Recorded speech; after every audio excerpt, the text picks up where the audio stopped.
जो topic start करेंगे, topic का नाम है रे ऑप्टिक्स। रे ऑप्टिक्स के जो क्वेश्चंस हैं वो फॉर्मूला बेस्ड होते हैं जनरली। जैसे क्वेश्चन नंबर पहला देखते हैं कि एक डबल कन्वेक्स लेंस दिया हुआ है, इसकी फोकल लेंथ दी हुई है और पूछा है कि रेडियस ऑफ कर्वेचर क्या होगा। तो फॉर्मूला होता है 1/f is equals to μ2 minus μ1 upon μ1 into 1/r1 minus 1/r2। ठीक है, इस फॉर्मूले को यूज़ करके निकाल सकते हैं क्वेश्चन। तो क्वेश्चन क्या बोला है कि r1 जो है वो अगर r ले लेता हूँ तो r2 जो है वो कितना होगा, वो ट्वाइस दिया हुआ क्वेश्चन। ठीक है, डबल कन्वेक्स लेंस दिया हुआ, डबल कन्वेक्स लेंस हो गया ऐसा। तो एक का r पॉजिटिव होगा, मतलब r1 अगर पॉजिटिव लेता हूँ तो जो r2 होगा वो क्या इस कर्वेचर से बन रहा है, तो r2 कैसा हो जाएगा, r2 की वैल्यू नेगेटिव हो जाएगी, तो इसको माइनस में लेना पड़ेगा। इस हिसाब से अगर देखें हम लोग तो फॉर्मूला में पुट करते हैं 1/25 is equals to refractive index given है क्वेश्चन में 1.5 minus 1/1 into 1/r minus 1/-2r। Simplify करेंगे इसको तो 1/25 इज इक्वल्स टू ये हो जाएगा 0.5 इंटू ये हो जाएगा 1/r plus 1/2r। 1/25 is equals to 0.5 into 2r और ये हो जाएगा 2 + 1। ठीक है, अब इस हिसाब से r की वैल्यू निकालनी है तो ये हो जाएगा r ऊपर चला जाएगा, तो r इज इक्वल्स टू हो जाएगा 0.5 इंटू 3/2 इंटू 25। ठीक है, सिंप्लीफाई करना है बस इसको, तो कितना आ जाएगा, सिंप्लीफाई करेंगे तो आएगा 18.75 सेंटीमीटर। तो इस हिसाब से ऑप्शन नंबर 3। नेक्स्ट क्वेश्चन देखते हैं।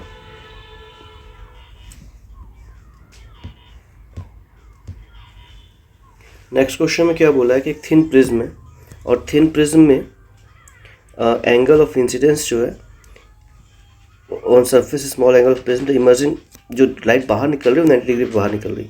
तो मान लेते हैं कि ये रे ऑफ लाइट इंटर की, इसमें रे ऑफ लाइट इंटर होने के बाद क्या होगा, इसका या रिफ्रैक्शन हो जाएगा, रिफ्रैक्शन के बाद वो इस एंगल पे 90 डिग्री पे बाहर निकली है और ये एंगल ऑफ प्रिज्म ए है। तो प्रिज्म फॉर्मूले की अगर बात करेंगे तो उसमें जो पहला रिलेशन निकलता है वो तो I1 + I2 is equals to R1 + R2 is equals to होता है A, और I1 + I2 minus R1 + R2 is equals to होता है डेविएशन। बेसिकली दो ही फॉर्मूले का यूज़ करके हम लोग क्वेश्चन बना सकते हैं। इस केस में क्या दिया हुआ है कि अगर R1 की बात करेंगे तो R1 की वैल्यू जो होगी R1 + R2 की वैल्यू कितनी हो जाएगी A अकॉर्डिंग टू क्वेश्चन। अब R2 क्योंकि नॉर्मल पे ही पड़ा तो R2 की वैल्यू हो जाएगी 0, पुट करने पे क्या होगा तो R1 की वैल्यू क्या निकल जाएगी A। अब स्नेल्स लॉ से जानते हैं हम लोग कि sin I1 upon sin R1 is equals to क्या हो जाता है, म्यू हो जाता है। ठीक है, जैसे निकल जाएगा sin I equals to mu into sin R1 और R1 की वैल्यू A है तो वैल्यू आ जाएगी म्यू sin A। अगर एंगल छोटा हो तो हम लोग लिख सकते हैं कि sin I1 is equals to mu into A। तो कौन सा ऑप्शन सही लग रहा है, फोर्थ ऑप्शन।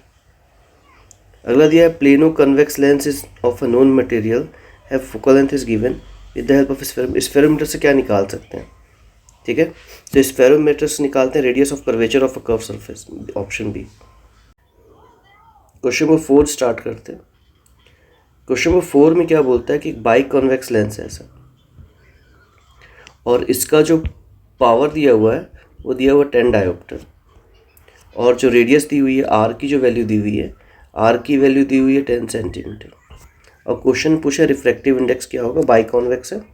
तो फॉर्मूला देखे थे हम लोग 1/f is equals to 1 mu minus 1 into 1/r1 minus 1/r2। ठीक है, अगर बाई कॉन्वेक्स की बात करेंगे तो ये वाला रेडियस पॉजिटिव होगा और ये वाला रेडियस नेगेटिव होगा। तो अगर पुट करेंगे वैल्यू तो 1/f इज इक्वल्स टू लिख सकते हैं mu minus 1 into 1/r plus 1/r, minus minus plus हो गया ये, और 1/f पावर कहलाता है। तो पावर की वैल्यू कितनी दी हुई, 10 is equals to mu minus 1 into, ये हो जाएगा 2/r।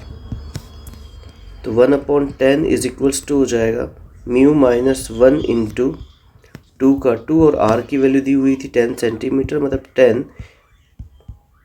10/100 मीटर। 0 कैंसिल कर दिए, इस 10 से 10 ये कैंसिल हो गया, साइड चेंज कर देंगे तो mu minus 1 is equals to निकल जाएगा 1/2, म्यू इज इक्वल्स टू निकलेगा 1/2 प्लस 1, तो म्यू इज इक्वल्स टू हो जाएगा 3/2। तो कौन सा ऑप्शन सही लग रहा है, 3/2 यानी कि 1.5 हो जाएगा, और सीधा याद 1.5 3/2, तो option number D. Next question number 5 को देखते हैं। क्वेश्चन नंबर 5 में क्या बोला, क्वेश्चन नंबर 5 बोलता है an object is placed in principle axis of a convex mirror, concave mirror दिया, कनकेव मिरर के प्रिंसिपल एक्सिस पे एक ऑब्जेक्ट रखा हुआ, ठीक है, और ऑब्जेक्ट की जो डिस्टेंस दी हुई है एफ हो गया मान लेते हैं। तो ऑब्जेक्ट जो है वो 1.5 टाइम्स से, मतलब इस ये एफ से यहाँ पर एफ और सी के बीच में, मतलब कुल मिला कर ये ऑब्जेक्ट हो जाएगा यहाँ पर 1.5 पे, ठीक है। अब क्वेश्चन में क्या बोलता है कि द इमेज कहाँ पर बनेगा, तो अगर कभी भी ऑब्जेक्ट से इन दोनों के बीच में हो तो इमेज बियॉन्ड सी बनता है, ठीक है। बियॉन्ड सी बनना है तो उल्टा बनेगा और नेगेटिव आएगा, तो आंसर जो होगा बियॉन्ड सी मतलब 2f से ज़्यादा। तो कौन सा आंसर सही लग रहा है, फर्स्ट आंसर, बिना सॉल्व किए निकाल सकते हैं इसको। अगला है क्रिटिकल एंगल की वैल्यू दी हुई है 45 डिग्री, और क्वेश्चन पूछा है कि वेलोसिटी कितनी होगी, ठीक है। तो फॉर्मूला क्या होता है, अगर हम लोग जानते हैं कि क्रिटिकल एंगल जब भी कोई ray of light denser medium से रेयर मीडियम में जाती है तो अवे फ्रॉम नॉर्मल मुड़ जाती है। एक ऐसा एंगल होता है जिस एंगल पे एंगल ऑफ रिफ्रैक्शन आर की वैल्यू 90 डिग्री होती है, उस एंगल को हम लोग क्या कहते हैं, क्रिटिकल एंगल। तो फॉर्मूला होता है साइन IC यानी critical angle is equals to 1/म्यू, म्यू है refractive index of the denser medium, ठीक है। अब क्वेश्चन में क्या पूछा है कि वेलोसिटी ऑफ लाइट कितनी, velocity of light in the medium कितनी होगी, डायरेक्ट क्वेश्चन है बिल्कुल, ठीक है। रिफ्रैक्टिव इंडेक्स की वैल्यू इतनी हो गई और IC की वैल्यू 45 दी हुई है, तो अपने पास क्या निकल जाएगा कि साइन 45 इज इक्वल्स टू 1/म्यू। तो म्यू की वैल्यू क्या निकल जाएगी, 1/sin 45 इक्वल्स टू हो जाएगा 1/√2, और ये ऊपर आकर क्या बच जाएगा, इसकी वैल्यू कितनी हो जाएगी, √2। तो म्यू की वैल्यू कितनी है, √2। अब फॉर्मूला बोलता है कि म्यू इज इक्वल्स टू होता है C/V। इसकी वैल्यू दी क्या हुई थी, म्यू की वैल्यू क्या निकल गई, √2, सी की वैल्यू होती है 3 × 10⁸ और अपॉन √2, और अपॉन हो जाएगा v निकालना है, तो v इज इक्वल्स टू हो जाएगा 3 × 10⁸ अपॉन √2, ठीक है, मतलब ऑप्शन नंबर 2। तो नेक्स्ट क्वेश्चन स्टार्ट करते हैं, क्वेश्चन नंबर 7। क्वेश्चन नंबर 7 में क्या बोला है कि कोई ऐसा प्रिज्म है और इस प्रिज्म पे, कोई प्रिज्म है, इस प्रिज्म पे ये एंगल 60 डिग्री है और रे ऑफ लाइट इस एंगल पे इंसिडेंट हो रही है। फिर पूछा है कि एंगल ऑफ इमर्जेंस क्या होगा प्रिज्म से रिफ्रैक्टिव इंडेक्स की वैल्यू दी है √3, ठीक है। तो इसमें क्या हो जाएगा, I इज इक्वल्स टू कितना, क्योंकि नॉर्मल पे ही इंसिडेंट हो गया तो I is equals to 0, I 0 है तो R भी कितना हो जाएगा 0, R1 जो पहला वाला एंगल होगा वो R1 की वैल्यू कितनी हो जाएगी 0। एक कंडीशन से पहले भी देखे थे कि R1 + R2 की वैल्यू कितनी होती है, प्रिज्म एंगल A के बराबर होती है। अब ये 60 है तो ये कितना हो जाएगा 30 हो जाएगा, तो R1 + R2 equals to A, मतलब R1 इज इक्वल्स 30 डिग्री हो गया, R1 + R2 इक्वल्स 30 डिग्री हो गया। R1 की वैल्यू 0 है तो R2 की वैल्यू कितनी हो जाएगी 30 डिग्री, R2 मिल गया 30 डिग्री। अब R2 की वैल्यू 30 डिग्री हो गया तो स्नेल्स लॉ से हम लोग जानते हैं कि sine I upon sine R is equals to mu,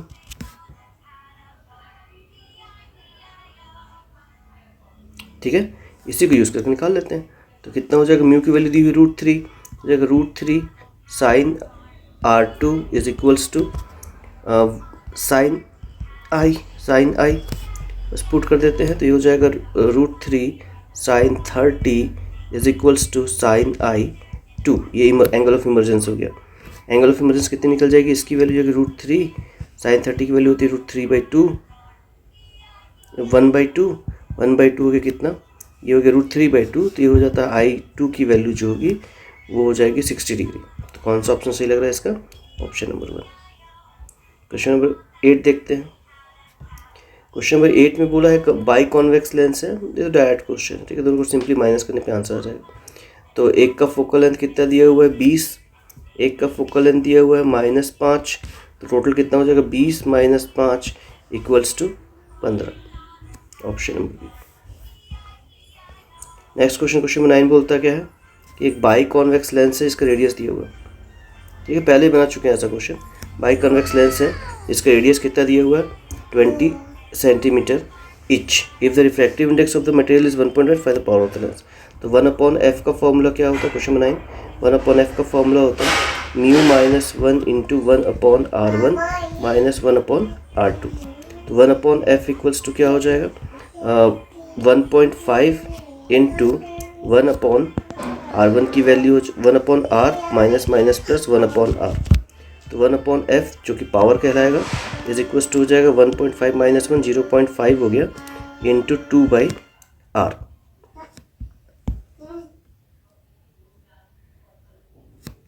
ठीक है, तो पावर की वैल्यू कितनी हो जाएगी 0.5 × 2 और रेडियस कितना दिया हुआ है, आर की वैल्यू दी हुई है 20 सेंटीमीटर, तो 20 और ऊपर में 1000 और 20 100 और, तो ये 20 से कैंसिल आउट हो गया, तो वैल्यू कितनी बच जाएगी,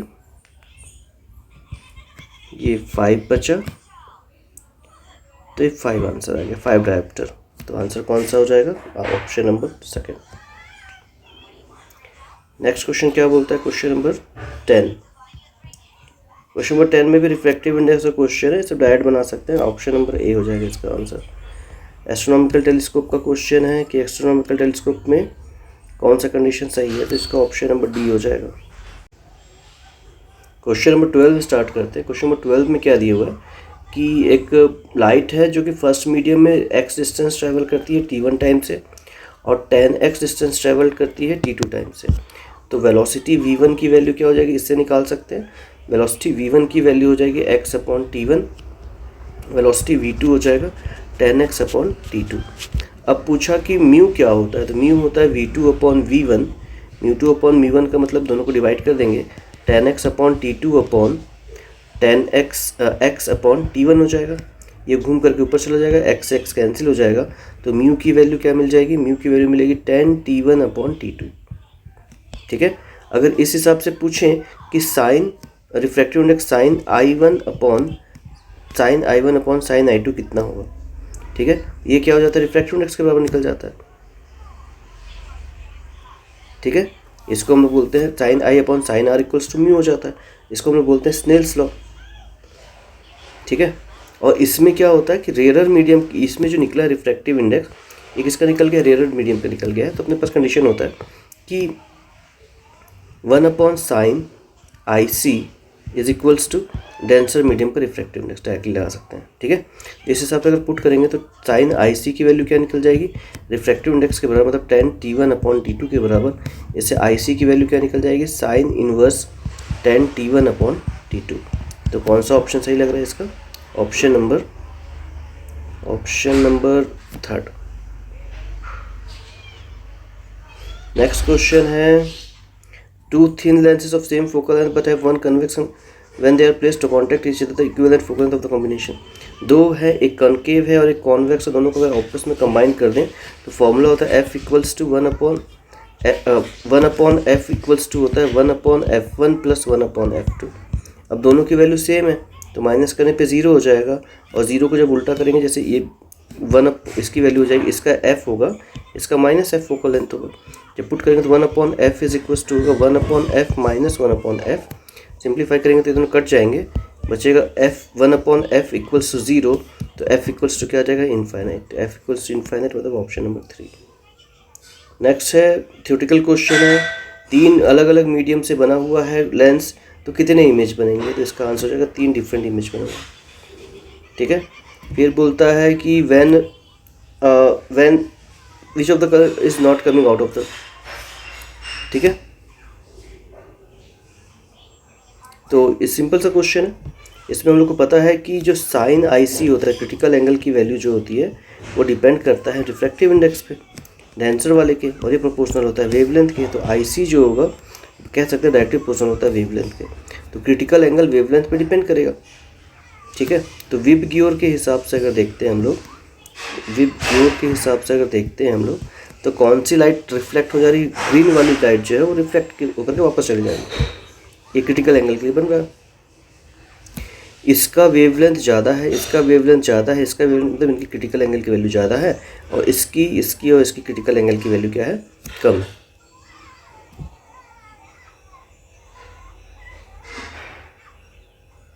ठीक है, इसका वेवलेंथ ज़्यादा, उसका क्रिटिकल एंगल भी ज़्यादा हो जाएगा। तो पूछा है क्वेश्चन में कि कौन सी लाइट कम आउट बाहर आ जाएगी। तो जिसका भी क्रिटिकल एंगल ज़्यादा होगा वो लाइट जो होगी उसमें से बाहर आ जाएगी, क्रिटिकल एंगल जिसकी कम होगी ग्रीन से, वो लाइट टकरा करके वापस आ जाएगी। तो ऑरेंज, रेड और येलो बाहर आ जाएगा। तो ऑप्शन नंबर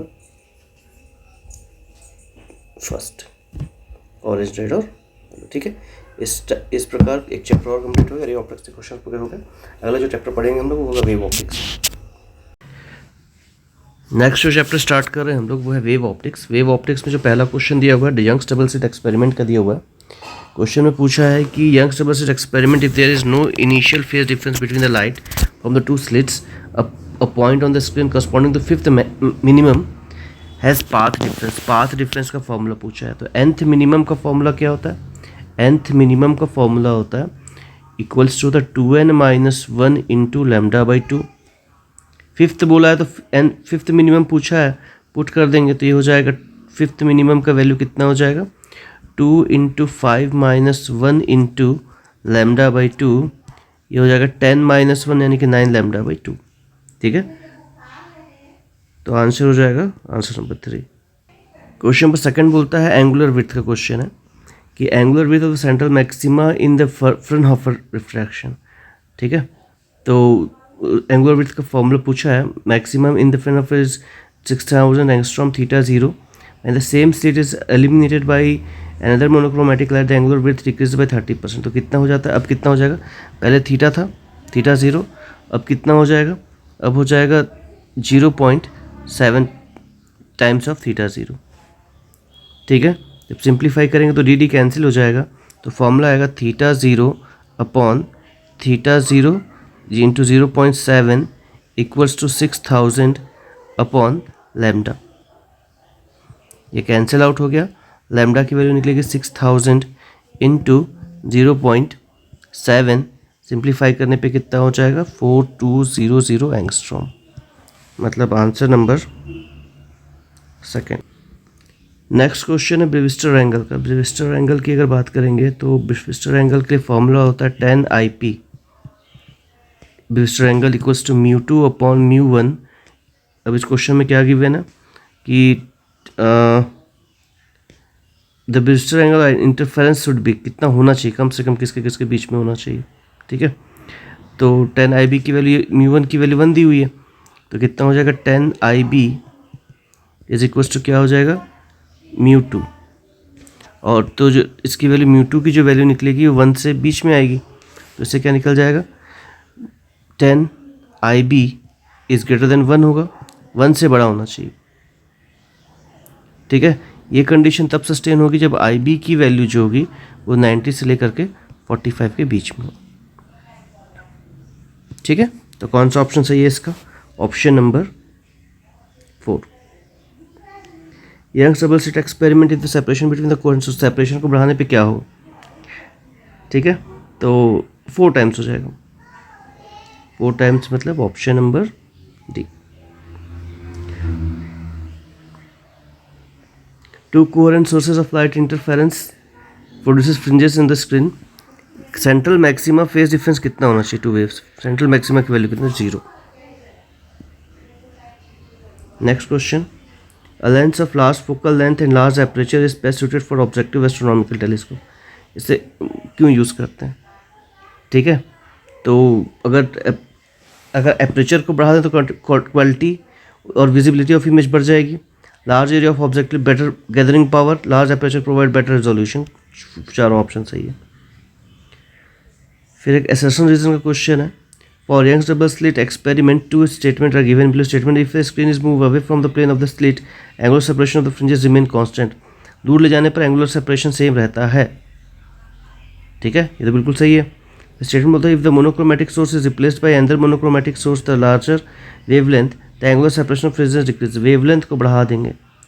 तो statement number 2, if the monochromatic source is replaced by another monochromatic source with larger wavelength then angular separation decrease कर जाएगा. तो ये गलत हो गया. गलत क्यों हुआ? क्योंकि इट रिमेन सेम. तो आंसर क्या हो जाएगा? पहला वाला सही है, दूसरा वाला गलत है. मतलब ऑप्शन नंबर बी. ठीक है. इस प्रकार प्रीवियस ईयर क्वेश्चंस जो थे वेव ऑप्टिक्स से कंप्लीट होते हैं. 2019 से लेकर के 2023 तक के ऑब्जेक्टिव्स क्वेश्चन कंप्लीट हो चुके हैं वेव ऑप्टिक्स के.